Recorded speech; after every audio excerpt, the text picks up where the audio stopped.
अब जब विष्णु जी ने बताया कि भाई देखो तुम लोगों की चीज़ तो निकलेगी समुद्र मंथन से, तो यह समुद्र मंथन होना बहुत ज़रूरी है, तब दोनों पार्टीज करेंगी तब हो पाएगा। ठीक है भाई, सारी चीज़ें सेट हो गई, चीज़ें निकलनी शुरू हुई। सबसे पहले ही निकला हलाहल। हलाहल विष का नाम है। त्रिदेव हैं, ब्रह्मा कुछ करेंगे नहीं, विष्णु कूर्म अवतार में रह चुके हैं, अब बचे शिव जी भाई। उन्होंने कहा कि क्या हो गया साहब, जहर निकला बहुत सारा, इससे तो सब मर जाएंगे। तो शिव जी ने अपना एक शंख लिया और सारा हलाहल अपने अंदर ग्रहण कर लिया। फिर उसके बाद कई चीज़ें निकली, कई सारे रत्न निकले, सोना चांदी निकला, लास्ट में निकले धन्वंतरी। धन्वंतरी के हाथ में था एक कुंभ, उसमें था अमृत। तो अमृत को लेके भगना शुरू हो गए सारे कि कौन लेगा कौन लेगा। तो कूर्म अवतार से विष्णु जी निकले और मोहिनी अवतार लिया कि वो 4 जगहों पे गिरा, उसकी 4 बूंदें 4 अलग अलग जगहों पे गिरी। तो वो 4 जगहें हुई जहाँ पे अब आज के टाइम पे कुंभ होता है, हरिद्वार, उज्जैन, नासिक और प्रयागराज। वेलकम टू द शुभुक शो। आज के इस पॉडकास्ट में हम बात करेंगे महाकुंभ की और मैनिफेस्टेशन की। तो इसी के लिए हमने इनवाइट किया है हमारे भाई अनुभव को। तो कैसा है भाई? बढ़िया भाई, तुम बताओ। मैं भी एकदम झकास। करेंगे बहुत सारी चीज़ों के बारे में बात करेंगे। यार एक बात तो है तेरे अंदर, मतलब जब तेरे से मिला ना तो मैं, तू डिफरेंट टाइप का बंदा है।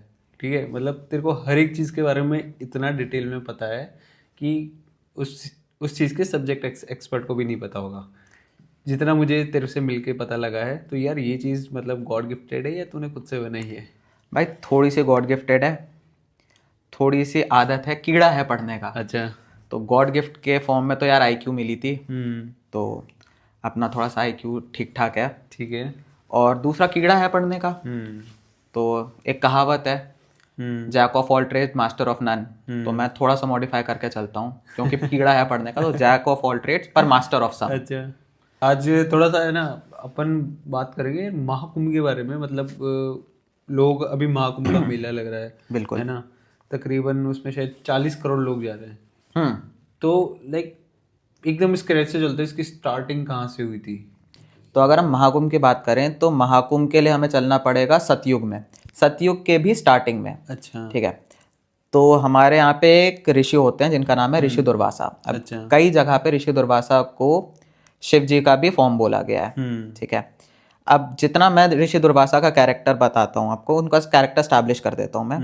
ऋषि दुर्वासा एक ऐसे ऋषि हैं कि आपके अंदर जैसे भी घमंड है, चाहे आप कोई भी हो, उनको फर्क नहीं पड़ता। ठीक है, चाहे आप इंद्र हो, चाहे आप विष्णु हो, चाहे आप कोई भी हो, अगर आपने उनको डिसरिस्पेक्ट किया तो आपको झेलना पड़ेगा। अच्छा। तो एक किस्सा छोटा सा आता है कि सतयुग के स्टार्टिंग में लड़ाइयाँ चल रही थी अपने देवताओं की और असुरों की। तो हुआ क्या, उस समय जो इंद्र थे, बाय द वे आपको एक चीज़ बताऊं, इंद्र एक उपाधि है। ठीक है, इज अ पोजीशन। इंद्र किसी देवता का नाम नहीं है। तो जो भी देवताओं का राजा होता है उसको इंद्र की उपाधि दे दी जाती है। अच्छा। ठीक है, इसी को अगर आप ना अभी वेस्टर्न मूवीज के उसमें देखें तो थॉर, नॉर्स माइथोलॉजी में जो थॉर है, थॉर के पास एक हथौड़ा है। ठीक है, जो जिससे थंडर कंट्रोल होती है। थॉर की पावर थंडर नहीं है, तो जिसके पास भी इंद्र की उपाधि होती है, उस उपाधि के साथ उसको वो ताकतें मिलती हैं। अच्छा, ठीक जैसे है, राजा के पास राजा होता है, तो राजा एक उपाधि है। हाँ जो भी इंसान राजा की चेयर पे बैठता है उसको पावर्स मिलती है। इंद्र भी ऐसे ही बनते हैं। इंद्र की पोजीशन लेने का छोटा सा एक किस्सा है, महाभारत में बताया जाता है कि कोई भी राजा जब एक बार 100 राजसूय यज्ञ पूरे कर लेता है, अच्छा। उसको इंद्र की उपाधि दे दी जाती है।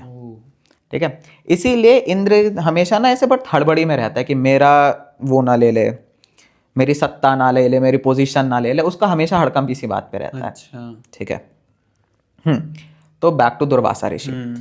इंद्र जीत के आए थे अपने देवताओं के साथ एक वॉर, ठीक है, असुरों से। तो बीइंग इंद्र हमें दिखाई जाता है कि वो हमेशा ओवर कॉन्फिडेंट कैरेक्टर हैं। ठीक है, तो दुर्वासा ऋषि वहां से जा रहे थे, और उस जमाने में ना एक बड़ा नॉर्म सा होता था कि जब भी आप किसी राजा से मिल रहे हैं तो you have to offer them something. ठीक है, तो दुर्वासा ऋषि ने आउट ऑफ रिस्पेक्ट एक फूलों की माला उन्हें दी। अच्छा। अब वो फूलों की माला दुर्वासा ऋषि को दी थी शिव जी ने। ठीक है, इंद्र अपने मौज में चलते हुए उस माला को पकड़ा दिया ऐरावत को। ऐरावत उनका वाहन था, हाथी। अब ऐरावत को खुशबू उसकी पसंद नहीं आई, या हाथी है तो भाई कुछ भी हो सकता है, तो उसने अपना सर हिलाया और माला गिर गई।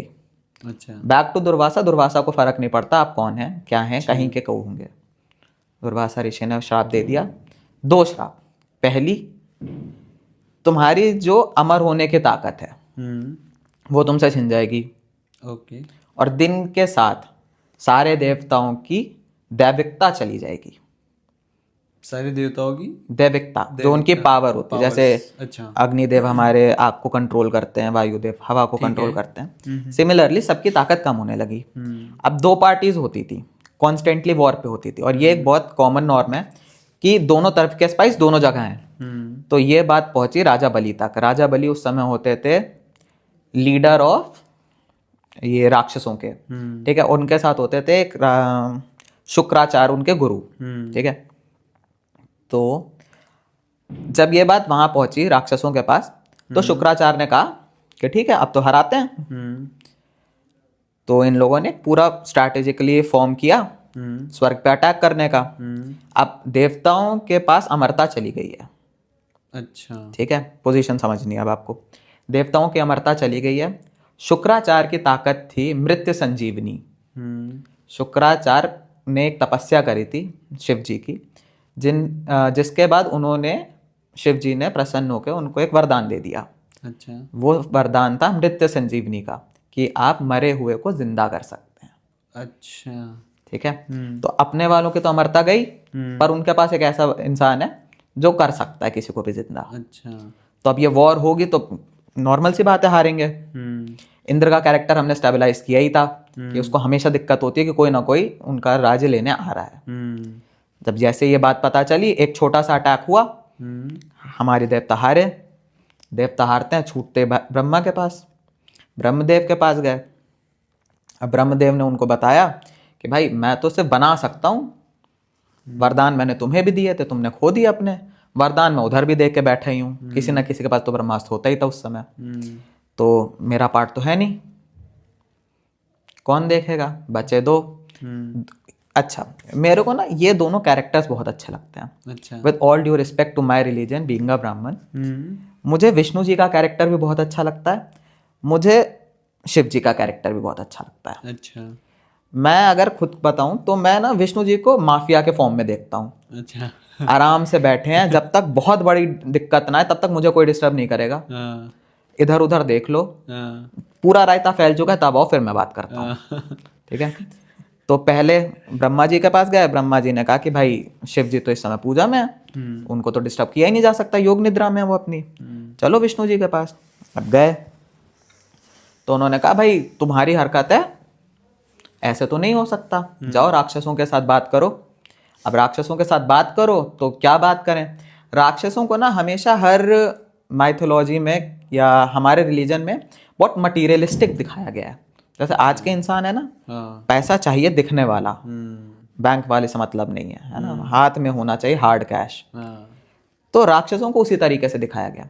अब जब विष्णु जी ने बताया कि भाई देखो तुम लोगों की चीज तो निकलेगी समुद्र मंथन से, तो यह समुद्र मंथन होना बहुत जरूरी है, और ऐसे तो हो नहीं पाएगा, जाइए आप बात करिए, तब दोनों पार्टीज करेंगी तब हो पाएगा।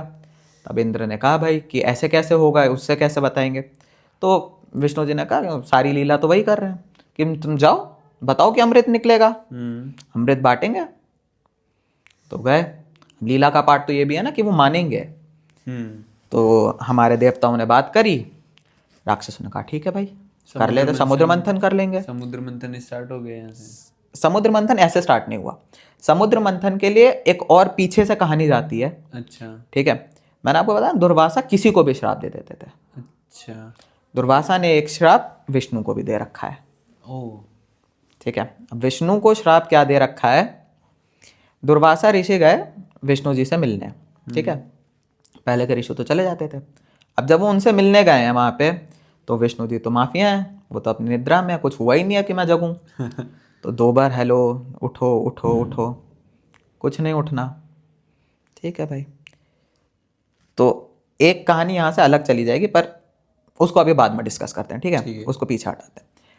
समुद्र मंथन में से सिर्फ अमृत नहीं निकलना था, समुद्र मंथन में से हेल्थ भी निकलनी थी, वेल्थ भी निकलनी थी, वो जो ऐरावत था वो भी जा चुका है, वो भी निकलना था। अच्छा, आई थिंक शायद 9 चीजें निकली थी या 8 चीजें निकली थी समुद्र जी। मंथन से। ठीक है, मैं अभी एग्जैक्टली श्योर नहीं हूँ, पर जहाँ तक 12 चीज़ें निकली थी। 12 चीजें, हाँ, अच्छा। If I am not sure. Hmm. तो गए, ठीक है। अब उन्होंने बात तो हो गई कि सारी चीज़ें निकलेंगी, तो ये हुआ अमृत दोनों बांटेंगे, एक जो तुमसे निकलेगा वो तुम रखोगे, एक एक करके बांटेंगे हम, ठीक है, अपनी वॉलेंटियरली से। उसके बाद कि अब समुद्र मंथन तो हो जाएगा, होगा कहाँ भाई? कॉस्मिक ओशियन में होगा, क्षीर सागर में होगा, और कहाँ होगा? अच्छा। ठीक है, क्षीर सागर में हो जाएगा। दूसरा क्या होगा, अब करेंगे कैसे? तो विष्णु ने कहा मंदाचल पर्वत है अपना, जाओ ले आओ, कर लो। ठीक है, ले आए, पर्वत भी आ गया भाई। करें किससे? करें किससे? तो भाई मैं तो एक यहाँ पे रोल अपना निभा रहा हूँ, मुझे तो संचालन करना है। मेरे ऊपर तो पहाड़ रखोगे ना तुम लोग, जाओ पकड़ो भोले बाबा को। भोले बाबा के पास गए कि साहब यहाँ पे ये हो रखा है, बताओ क्या करना है? तो मैं कहा क्या करना है मुझे थोड़ी मतलब है, मैं तो वैरागी हूँ, तो वासुकी ले जाओ। अब वासुकी सांपों के राजा हैं, ठीक है। सांपों के राजा के पास सबसे ज़्यादा जहर है। बिल्कुल। पहली कहानी तो ये बनी कि सांप का मुंह किस तरफ होगा, क्योंकि जिस तरफ से खींचा जाएगा और दूसरी तरफ मुंह होना है, जिस तरफ मुंह होगा जहर तो वासुकी भी उगलेगा, सही बात है। है ना। अब अगर वासुकी जहर उगलेगा तो अपन तो वैसे ही मर सकते हैं। कैसे? बासुकी के जहर से अमर तो है ही नहीं अपन। तो इसके लिए भी माइंड चलाया गया। तो विष्णु ने कहा कि ये बोलो कि भाई मुंह तो हम रखेंगे, हम किसी चीज की पूंछ क्यों पकड़ेंगे, हम सांप की पूंछ क्यों पकड़ेंगे?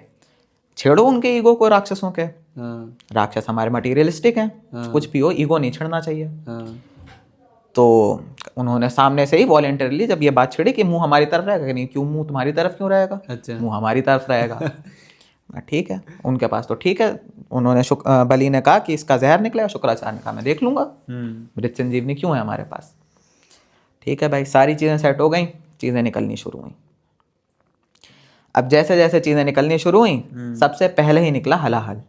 हलाहल। हलाहल विष का नाम है। अच्छा। ठीक है, तो अब त्रिदेव हैं, ठीक है। ब्रह्मा कुछ करेंगे नहीं, उनके पास सिर्फ वरदान दे के साइड हो जाना है उनको। विष्णु कूर्म अवतार में रह चुके हैं, अब बचे शिव जी भाई। तो उन्होंने कहा कि क्या हो गया? साहब जहर निकला बहुत सारा, अब इसका क्या करना है?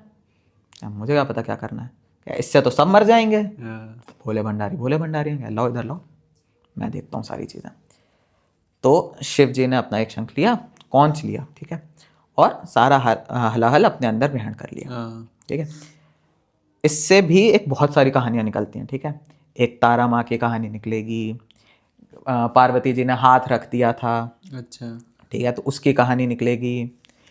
क्यों शिव जी को ये भांग धतूरा ये सारी चीज़ें चढ़ाते हैं, इसकी कहानी निकलेगी। ये सब यहाँ से ही निकलेगा। अच्छा। तो फॉर कंटेक्स्ट, जब पार्वती माता ने उनका जहर रोका तो वो हलाहल इतना स्ट्रांग था कि शिव जी तक को पसीने आ गए। तो ये जितने भी धतूरा और ये जितने भी चीज़ें जो उनको चढ़ती हैं, ये सारी उनके पसीने से निकली। वो कहावत है ना, जहर जहर को काटता है। तो वो जो जहर था वो इतना स्ट्रांग था कि जब शिव जी के पसीने निकल रहे थे, वो उस फॉर्म में निकल रहे थे कि उस जहर को काटा जा सके। अच्छा। ठीक है, बड़ी है ये कहानी है, ये छोटी छोटी है?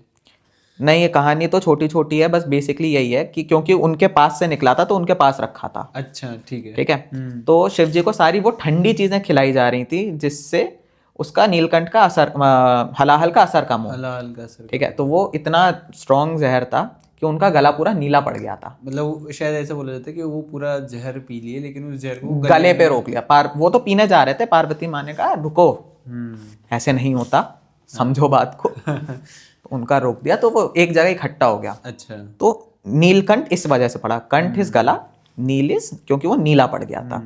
ठीक है, और यही सारी चीजें कि उस वजह से उनको संभाला जाता है। एक शिव तारा माँ की कहानी आती है, तारा माँ इज वन ऑफ द महाविद्यास। ठीक है, उनकी कहानी है कि शिव जी को इतना दर्द हो रहा था उस समय कि सुप्रीम फेमिनिटी जो हमारी शक्ति हैं, उन्होंने माँ का रूप लिया। अच्छा। तो तारा माँ के ना कई जगह आपको फोटोज मिल जाएंगे नेट पे, वो शिव जी को गोद में लिए हुए दिखाई जाती हैं। कि शिव जी इतने छोटे बच्चे के रूप में हो गए, उनको इतना दर्द हो रहा था कि उनको गोद में ले लिया उन्होंने शांत कराने के लिए। ठीक है, एनीवेज हमें जाना है समुद्र मंथन पे। समुद्र मंथन पे पहला निकला ये अपना हलाहल, फिर उसके बाद कई चीज़ें निकली, कई सारे रत्न निकले, सोना चांदी निकला, ऐरावत निकला, लास्ट में निकले धनवंतरी। अच्छा धनवंतरी वो हैं जिनकी धनतेरस के दिन पूजा होती है। धनतेरस के दिन धन की पूजा नहीं करनी है, ठीक है, हेल्थ की करनी है, धनवंतरी के नाम पे है। ठीक है, धनवंतरी के हाथ में था एक कुंभ। कुंभ इज अ पिक्चर, ठीक है, पिक्चर बोले जिसमें आप पानी वगैरह स्टोर करते हैं, जग टाइप का ऐसे, क्लासिक जग थोड़ा। ठीक है, उसमें था अमृत। अल्टीमेट गोल तो सबका अमृत ही है। तो अमृत को लेके भगना शुरू हो गए सारे कि कौन लेगा कौन लेगा कौन लेगा। यहां से कहानी के दो वर्जन निकलेंगे। ठीक है, एक वर्जन तो ये है कि जब ये लड़ाई हो रही थी तो कुर्म अवतार से विष्णु जी निकले और मोहिनी अवतार लिया। कुर्म अवतार से मोहिनी अवतार। हाँ, कुर्म अवतार वो कछुए का रूप था जिसके ऊपर मंदाचल रखा हुआ था। फिर उन्होंने मोहिनी का अवतार लिया जो एक अप्सरा थी। अप्सरा थी, ठीक है, तो उन्होंने ये कहा कि मैं दोनों पार्टीज को बराबर बराबर बांटूंगी। दानवों को जहर बांट दिया था। हाँ, उधर से उनको जहर नहीं बांटा था, नॉर्मल पानी देते थे और अपने वालों को अमृत देते थे। अच्छा। लेकिन वो डांस करते हुए करते थे ये काम। तो एक कहानी तो ये है कि वो 4 जगहों पे गिरा। जब वो डांस कर रही थी तो वो उसकी 4 बूंदें 4 अलग अलग जगहों पे गिरी। अच्छा, ठीक है, तो वो 4 जगहें हुई जहाँ पे अब आज के टाइम पे कुंभ होता है। हरिद्वार, उज्जैन, नासिक और प्रयागराज। अच्छा, ये है इसके पीछे का। ठीक है, एक कहानी तो ये है। वो वही चीज थी कि जो वो अमृत गिरता है या फिर वो अमृत की 4 बूंदें गिरी थी इन 4 जगहों पे। इस जगह गिरी थी। हाँ, ठीक है। अच्छा, एक कहानी ये है। ठीक है, इससे इस वाली कहानी के आगे जाते हैं तो फिर राहु केतु की कहानी आ जाती है कि उन्होंने भी गलती से ले लिया था तो विष्णु जी को गुस्सा आ गया, सुदर्शन चला दिया। अच्छा, ठीक है, पर वो अमर तो हो चुके थे, तो इसलिए राहु और केतु 2 प्लैनेट्स हैं हमारे सिस्टम के। ठीक है, दूसरी कहानी ये आती है कि इंद्र का भाई जयंत ने पिक्चर उठाया और भाग लिया। अच्छा, और वो 12 दिन तक भगता रहा। 12 दिन तक। हाँ, अब 12 दिन को आपको ऐसे समझना, हमारा 1 साल देवताओं का 1 दिन है। हमारा 1 साल देवताओं का 1 दिन है। 12 साल तक भगता रहा। वो 12 दिन तक भगा। अच्छा, उनके 12 दिन वो भगा, 4 जगहों पे गया, 4 देवताओं के पास गया मदद के लिए। सूर्यदेव, चंद्रदेव, शनि और बुध। अच्छा, ठीक है,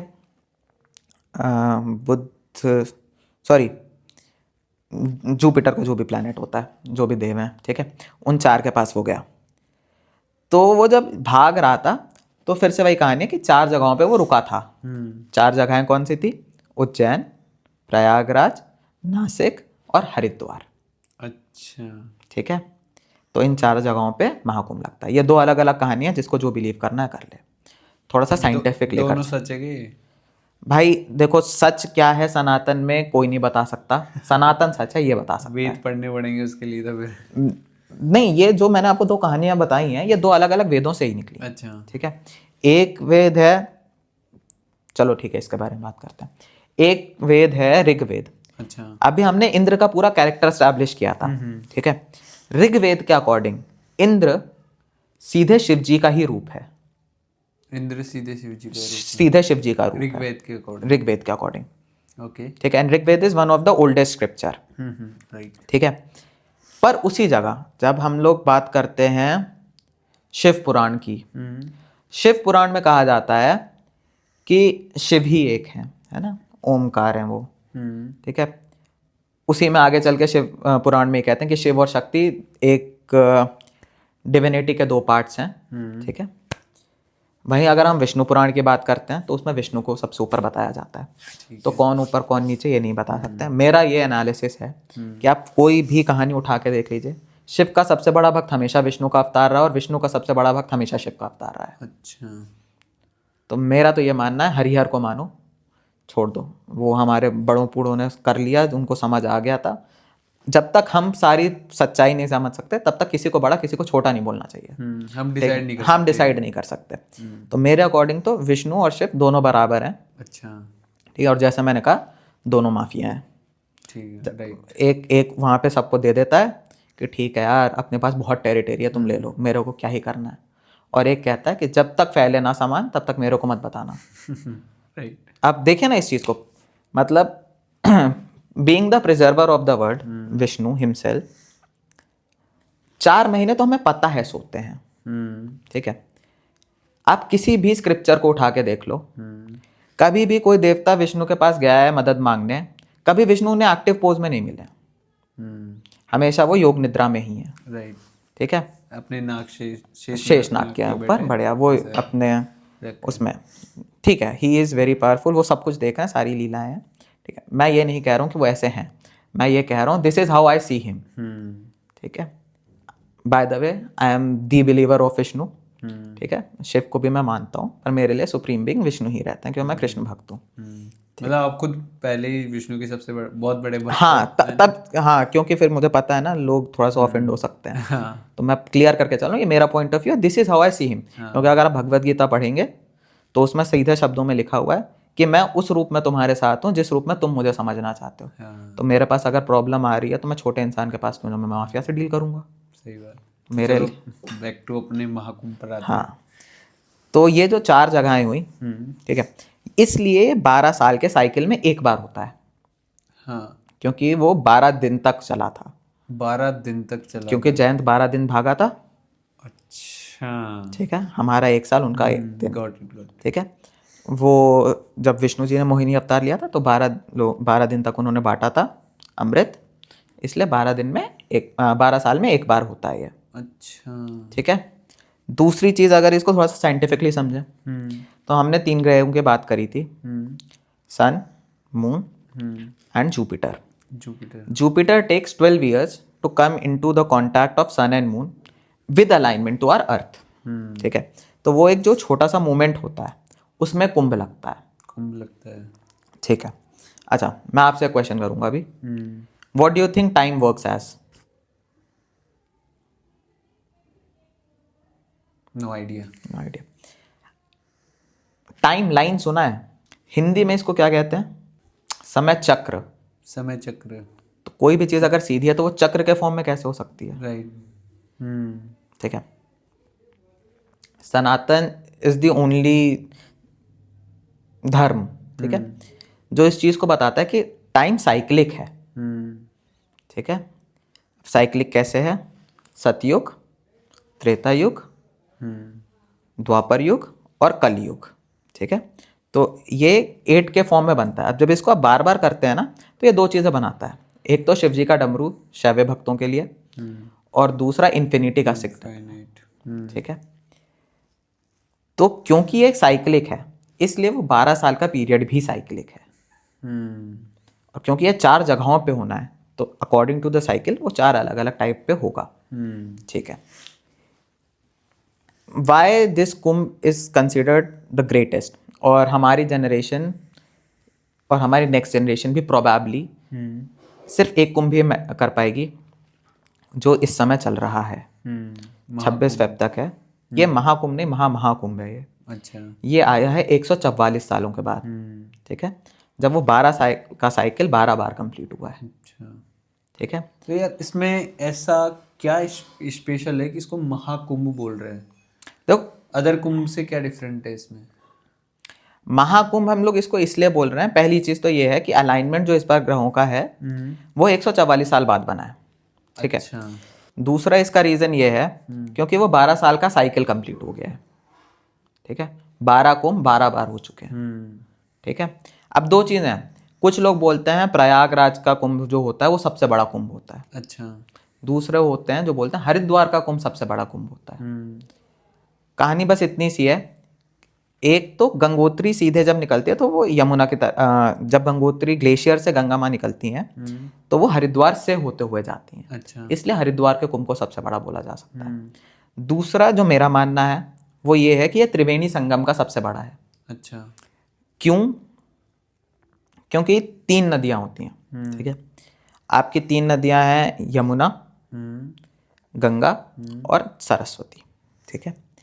तो इन 3 इन त्रिवेणी संगम को समझने के लिए एक छोटा सा कॉन्सेप्ट समझाता हूँ मैं आपको, ठीक है, जिसको बोला जाता है होली ट्रायन, ठीक है। मतलब हिंदी में अगर बोला तो त्रिवेणी का कॉन्सेप्ट, त्रिवेणी का कॉन्सेप्ट होता है, गंगा को हम क्या कहते हैं दूसरा?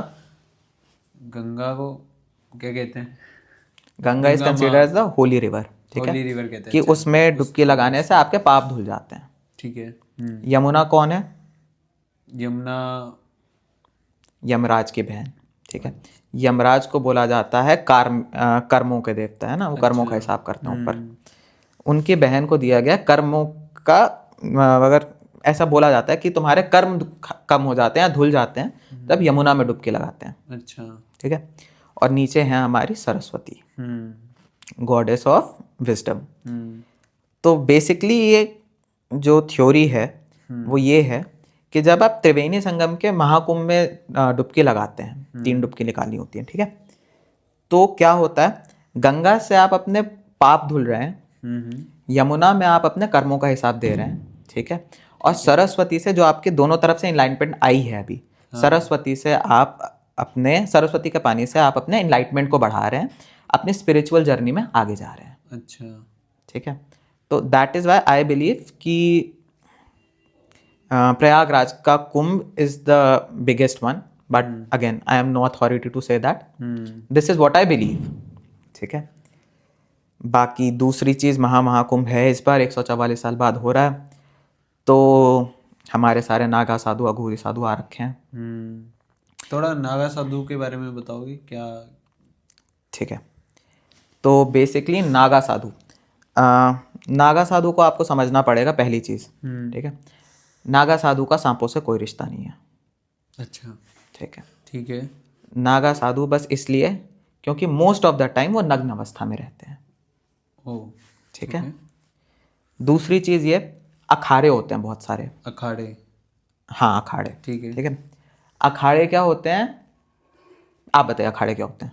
अखाड़े तो क्या होते हैं, जैसे कुश्ती लड़ते हैं तो वहाँ पे उसके लिए एक बड़ा सा वो जगह बनी हुई होती है, तो वो कुश्ती का अखाड़ा होता है। तो ऐसा नागू साधुओं के लिए अलग से होता होगा इनके लिए। ठीक है, मैं आपको बताता हूँ इसमें क्या होता है। अखाड़े से मतलब होता है, अखाड़ा इज अ वर्ड जो आता है, एक वर्ड है अक्खर। अक्खर? अक्खर। अक्खर को अगर आप और सिंप्लीफाई करें आज की भाषा में, दैट इज कट्टर।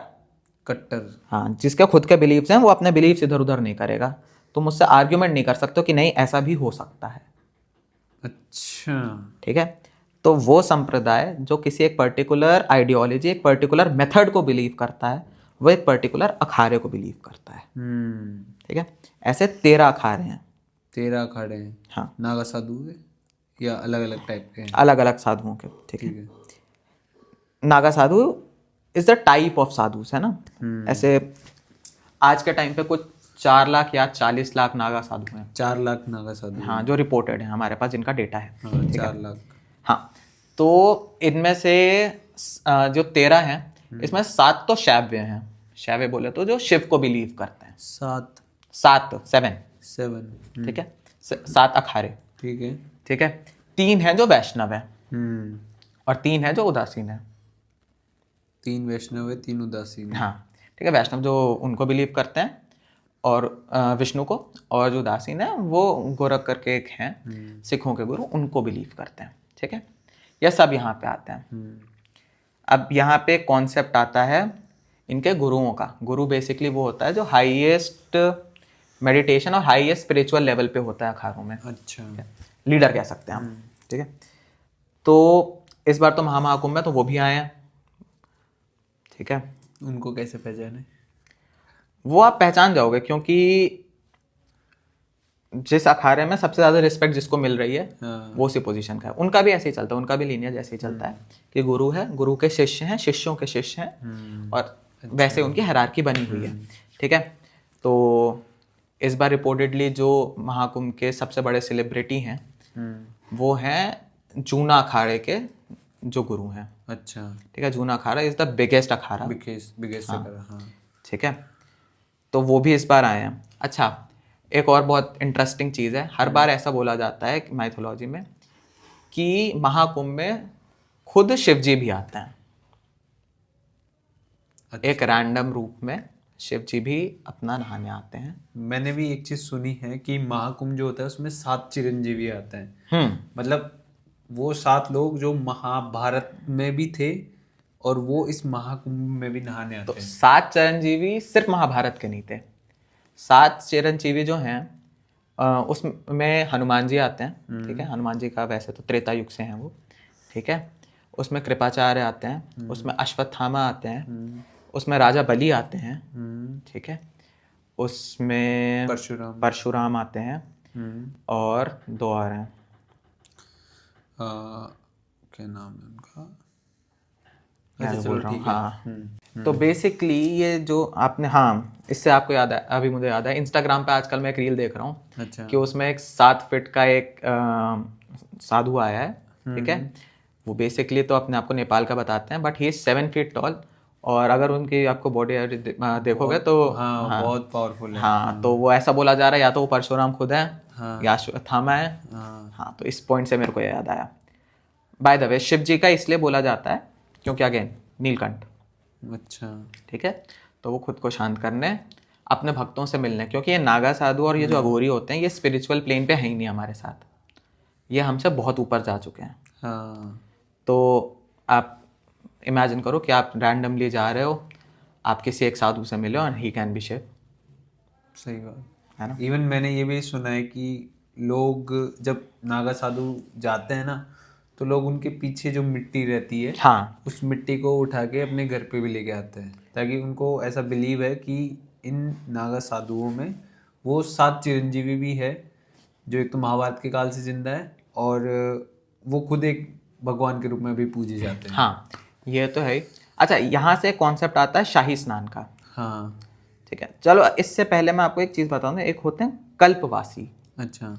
ठीक है, महाकुंभ में या किसी भी कुंभ में जो 3 बहुत इंपॉर्टेंट ग्रुप्स हैं, वो तो एक नागा साधु हैं, ठीक है, एक अघोरी है और एक कल्पवासी हैं। कल्पवासी वो लोग हैं जो गृहस्थ जीवन में हैं, मतलब हमारी तरह लोग हैं। ठीक है, किसी भी एज के हो सकते हैं, मोस्टली वो 22-24 से ऊपर होते हैं और मोस्टली वो एल्डरलीज होते हैं। ठीक है, वो क्या करते हैं, वो 1 महीने के लिए, इस कुंभ के महीने के लिए अपना गृहस्थ जीवन त्यागते हैं। अच्छा। और सन्यासी की तरह रहते हैं 1 महीने के लिए? 1 महीने के लिए, कुंभ के महीने के लिए। अच्छा। ठीक है, तो सबसे पहले जो ये शाही स्नान होता है, शाही स्नान इस बार का तो 29 जनवरी को है। नहीं, शाही स्नान कुंभ शुरू होने से पहले होता है, 5 दिन होते हैं। पहला रिकॉर्डेड तो 13 जनवरी का था, पर वो अनऑफिशियल था। पहला ऑफिशियल जो था वो 14 जनवरी को था, मकर संक्रांति के दिन, उत्तरायण के दिन। ठीक है, तो सबसे पहले ये जो 7 शैव अखाड़े हैं, इनमें से भी सबसे पहले जूना अखाड़े के लोग सबसे पहले ये स्नान करते हैं। अच्छा। फिर बाकी दोनों अखाड़ों के करते हैं, मतलब वैष्णव और अपने उदासीन के। इसके बाद जो करते हैं वो करते हैं हमारे कल्पवासी। इसके बाद बाकी लोगों के लिए वो खुद आ जाता है। ठीक है, this is what believe is. अच्छा, कमिंग बैक टू कल्पवासी। कल्पवासी बहुत इंटरेस्टिंग होते हैं। अच्छा। इनका सुबह से शाम तक का 1 महीने का रूटीन जो होता है वो ऐसा होता है। ये सुबह उठते हैं, ठीक है, ये अपना मंत्र जाप करते हैं, ये कई सारे अखाड़ों में सेवा करते हैं, कई सारे अखाड़ों में ज्ञान लेते हैं। ठीक है, अच्छा। ये 3 टाइम स्नान करते हैं, हाँ। 3 डुबकी 3 बार दिन में। ठीक है, खाना बहुत कम, मंत्र जाप बहुत ज़्यादा। अच्छा। ठीक है, अल्प भोजन, और बहुत सारा ये लोग अपनी पूजा तपस्या करते हैं। तो बिलीफ ये है कि इनको इस 1 महीने में एटलीस्ट अपने 12 सालों के कर्मों से छुटकारा मिल जाता है। अच्छा। ठीक है, अब 2 चीज़ें होती हैं। एक तो ये होता है महाकुंभ जो 12 साल के साइकिल में एक बार आता है। ठीक है, एक होता है अर्धकुंभ। अर्धकुंभ होता है 6 सालों में एक बार। अच्छा। हर 6 साल के डिफरेंस में एक बार होता है। मोस्टली ये होता है हरिद्वार में और अपने प्रयागराज में। हाँ। फिर एक होता है कल्प कुंभ होता है हर साल प्रयागराज में आप जाते हैं, वो डुबकी लगाते हैं। ठीक है, वो सिर्फ प्रयागराज में होता है। तो ये तो हो गया महाकुंभ का स्पिरिचुअल और थोड़ा सा साइंटिफिक। अच्छा। इकोनॉमी के लिए महाकुंभ पता है क्या कर रहा है? थोड़ा आइडिया दो। थोड़ा आइडिया देते हैं आपको। इस समय का सबसे ज्यादा लॉजिस्टिकल इंफ्रास्ट्रक्चर जो बना हुआ है वो हमारे प्रयागराज में है। अच्छा। ठीक है, वो 20 किलोमीटर के एरिया में 40 करोड़ लोग रोके गए हैं। 20 किलोमीटर के एरिया में 40 करोड़ लोगों का इंतजाम मतलब किया गया है। 30% अपनी भारत की जनसंख्या मान सकते हैं, हाँ, 33%। तो लॉजिस्टिकल सबसे बड़ा इस समय का जो ये शिफ्ट है, शिफ्ट तो मैं क्या ही बोलूँ, ये जो सबसे बड़ा लॉजिकल मॉन्यूमेंट है, क्योंकि इसमें इंडियंस भी हैं, इसमें फॉरेनर्स भी हैं, इसमें कई तरह के कुंभ के लिए एक बहुत बड़ी बोला जाता है कि सिर्फ शैव भक्त जाते हैं, नहीं, बहुत सारे विष्णु भक्त भी जाते हैं। क्योंकि अगर देखो, मेरा तो ये मानना है कि कभी भी ना शिव जी ने कोई काम अकेले किया है, ना विष्णु जी ने कोई काम अकेले किया है। तो ये इन दोनों का हमेशा साथ में ही हुआ है जो हुआ है। ठीक है, और विष्णु तो खुद ही कहते हैं कि मेरे से बड़ा शिव भक्त कोई है नहीं, मेरी भक्ति पानी है तो शिव की पालो। ये तो आप वृंदावन जाते हैं तब भी आपको पता है कि कृष्ण की बांके बिहारी या किसी भी कृष्ण मंदिर जाने से पहले आपको गोपेश्वर महादेव के पास जाना चाहिए, उनसे इजाज़त लीजिए, उसके बाद आप जाते हैं आगे। तो अगर मैं इकोनॉमी वाइज देखूं तो अराउंड 550 करोड़ रुपए कुछ खर्च हुए हैं सिर्फ इस महाकुंभ को ऑर्गेनाइज करने में। 550 करोड़ 550 करोड़ सिर्फ ऑर्गेनाइज में। ऊपर से जितना भी इंफ्रास्ट्रक्चरल कॉस्ट गया है वो अलग है, जो लॉजिस्टिकल सप्लाईज चल रही हैं वो अलग है। 20 किलोमीटर के एरिया में 20 किलोमीटर करोड़ हाँ, गवर्नमेंट ने खर्च की। हाँ, और इससे expected return I think 2000 crore माना जा रहा है जीडीपी के लिए। जो हाँ, जीडीपी के लिए तो फिर हम क्या ही बोलें, जीडीपी तो दो ही लोग संभालते हैं। हाँ, वो दोनों आनी ब्रदर्स। अच्छा, तो थोड़ा सा बैक टू टॉपिक आते हैं ना। और ये जो नागा साधु बनते हैं तो इसकी क्या प्रोसेस रहती है? यार, नागा साधु बनने की प्रोसेस क्या रहती है? अच्छा, इनका इन्वोकेशन होता है। ठीक है, इन्वोकेशन कैसे होता है?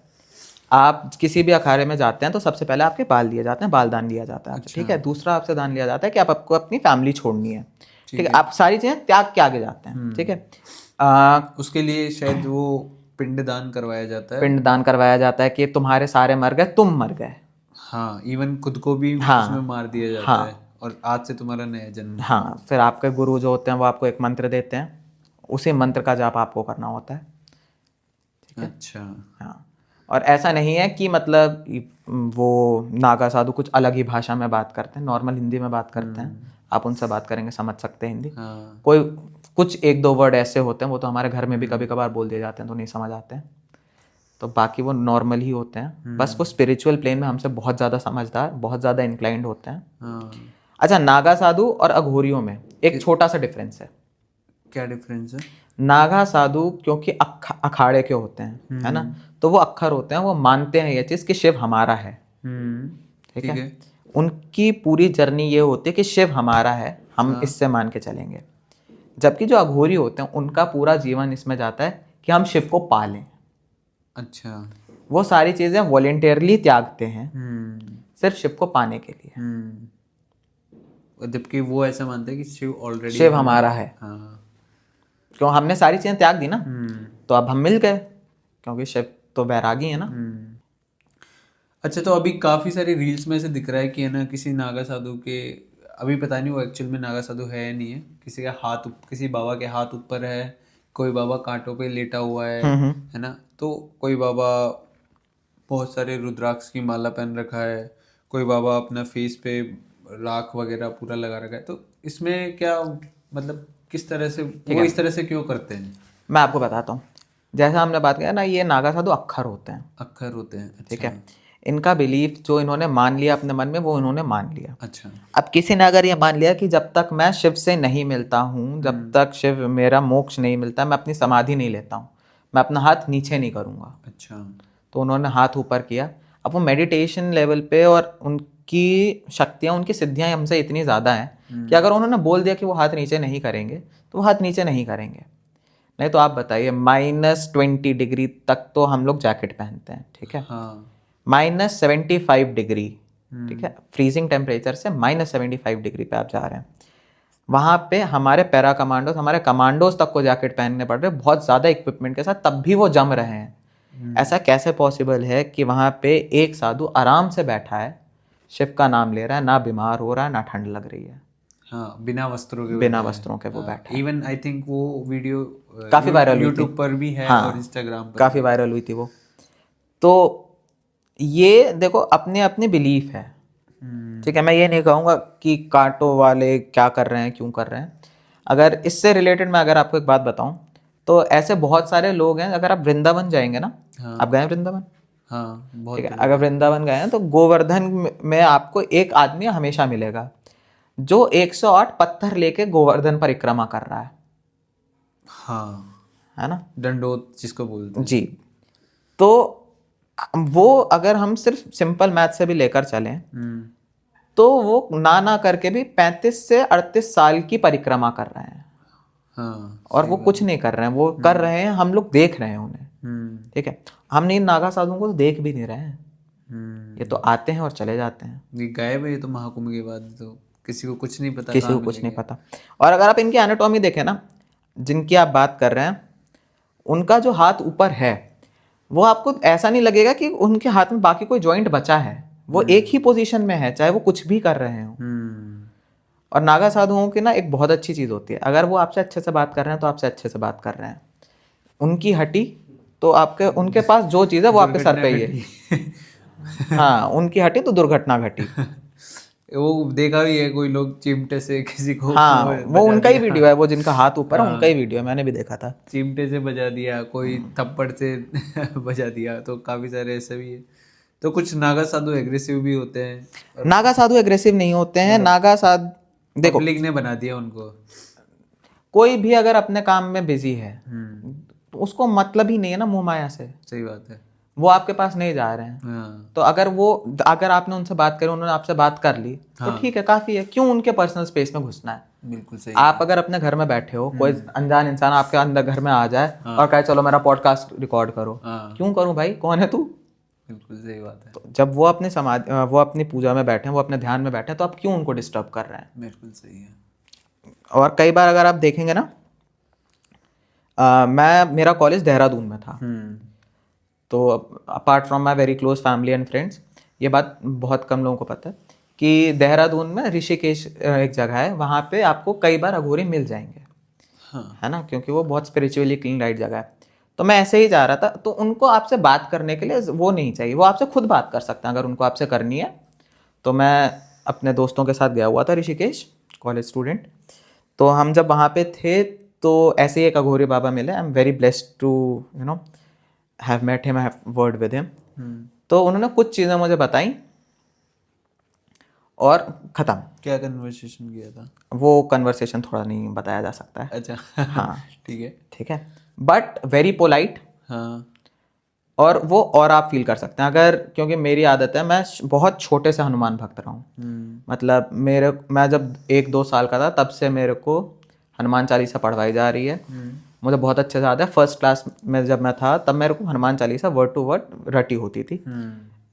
मेरी फैमिली काफ़ी ज़्यादा इंक्लाइंड है स्पिरिचुअल पाथ के तरफ, तो सुंदरकांड वगैरह ये सारे पाठ हमारे यहाँ बहुत रेगुलरली होते थे। And there was a time जहाँ पे काफ़ी चीज़ें हुई भी, but by the grace of God we all were safe out of it. तो ऐसा नहीं है यार कि अघोरी अगर वो हैं तो वो कुछ उल्टा ही करेंगे आपके साथ, वो बस एक इमेज है। अगर एक इंसिडेंट मेरे साथ भी हुआ था, मतलब यहीं पे हुआ था घर पे। तो एक बार क्या हुआ, हमारे घर पे साधु बाबा आए, है ना, 5-7 साधु बाबा आए। उन्होंने बोला कि हमको भोजन मिल जाएगा। तो मम्मी ने बोला चलो ठीक है करवा देते हैं। तो हमने उनको भोजन करवाया, सब कुछ अच्छे से करवाया। फिर खाना खाने के बाद मैंने उनसे पूछा कि आपको खाना कैसा लगा। और उनका जो रिप्लाई था ना वो अनएक्सपेक्टेड था, मतलब मैं सोच भी नहीं सकता था। वो बोले कि बेटा हम स्वाद के लिए खाना नहीं खाते। मतलब अपन तो कभी भी खाना खाते तो ये बोलते हैं यार खाना अच्छा था बुरा था, है ना। लेकिन उनका रिप्लाई ये था कि हम स्वाद के लिए नहीं खाते, हम तो बस इसलिए खाते हैं कि हमारा बॉडी को ज़रूरत है। बिल्कुल, है ना। तो ये अघोरियों की पहचान है कि मतलब वो इस दुनिया से डिस्कनेक्टेड रहते हैं। अघोरी की एक वो आपको अगर बताऊं, अगर वो आपको देखें, इस टेबल को देखें और उस कैमरे को देखें, और वो बीइंग अघोरी, आप तीनों चीज़ों को बिल्कुल एक नज़रिए से ही देखेंगे कि ये क्या है, ये शिव है। हाँ, बस उनके लिए कुछ नहीं है। वो खाना भी इसी तरीके से खाते हैं, तो कई बार बोला जाता है कि कैनाबॉलिज्म प्रमोट करते हैं, वो कैनाबॉलिज्म प्रमोट नहीं करते हैं। उनको भूख लगी है, सामने उनके अगर है शव तो वो खा लेंगे। अब ऐसा नहीं है कि वो खाते ही वो है, चॉइस उनकी वो है, नहीं, वो दाल रोटी भी खा लेंगे, कुछ नहीं मिलने पे वो कुछ भी खा लेंगे। पर ऐसा नहीं है कि वो ऐसे जिंदा आदमी पकड़ के लेकर जाएंगे कि यहाँ पे चारा है, आपको उठाया लेके खा गए, ऐसा बिल्कुल नहीं है। बहुत ही ज़्यादा हाई लेवल पे वो स्पिरिचुअल हैं, ठीक है, वो जिस लेवल पे हैं हम उतना सोच भी नहीं सकते। तो गाइज, अगर आपको अनुभव की बातें बहुत अच्छी लगी, इनकी जो थिंकिंग है, जिस तरह से सोचते हैं, जिस तरह से ये चीज़ों को जानते हैं, अगर आप चाहते हैं कि इनको इस पॉडकास्ट पर वापस से बुलाए, अगर इस पॉडकास्ट पर 500 लाइक्स कंप्लीट हो जाते हैं तो हम अनुभव को वापस से इस पॉडकास्ट पर बुलाएंगे, ताकि आपके सारे क्वेश्चंस के जवाब मिल सके। और जाते जाते चैनल को सब्सक्राइब जरूर से कर दीजिए, ताकि हम वापस से मिल जाए। Thank you so much for watching this podcast.